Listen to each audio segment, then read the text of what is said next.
Hello guys, and welcome to today's how-to video. This is gonna be one of those short how-to instructions that I share with you guys.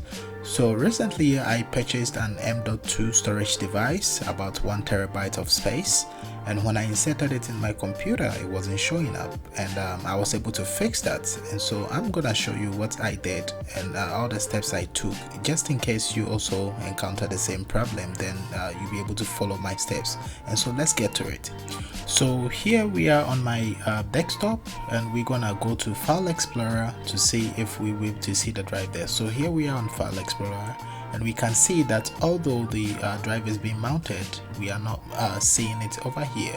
It's not showing up over here, and so we're gonna get out of here, and then I'm gonna show you what I did to make the drive visible here. So the first thing you want to do is to go to your click on the Windows icon or the search bar, and then type partition, and what we are looking for is the create and format disk hard disk partitions. And once that comes up, just double click on that to open.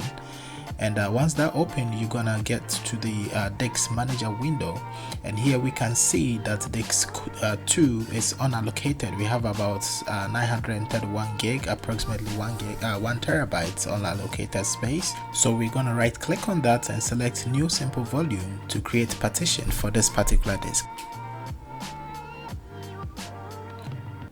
And the next thing we want to do now is to specify how much we want to allocate, but I'm going to leave it as it is. And here I'm going to select the drive name or the drive letter that I want to assign to this particular drive. I can leave it to F, or you can click on the drop down arrow and then select whichever letter you want. I'm going to leave mine as defaults, and click on next. And the next thing I want to do is to format the volume with the following settings. But I'm gonna leave it on NTFS and everything as default. I'm not gonna change anything, just gonna keep everything as default. And here the volume label, you can it's default on new volume, but you can change it to whichever name you want. So just for identification's sake, you can change this particular volume label to whatever you want. You can do it new label, new volume. You can in my case, I'm gonna do it the extra space, but you can name it whatever you want. And once you do that, you wanna click on make sure the perform a quick format is checked. And then after that, what you want to do is to click on next, and then the disk is going to be formatted. And because it's a new disk, it's not going to hurt anything. And just click on next and then click on finish, and then the format is going to happen. And now we can see that the new disk is being created with the name extra space.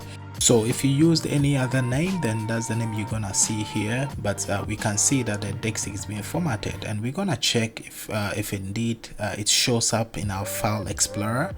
And so what you want to do is to close this window, then now go to your File Explorer, and here we go. We can see that our new disk now shows up.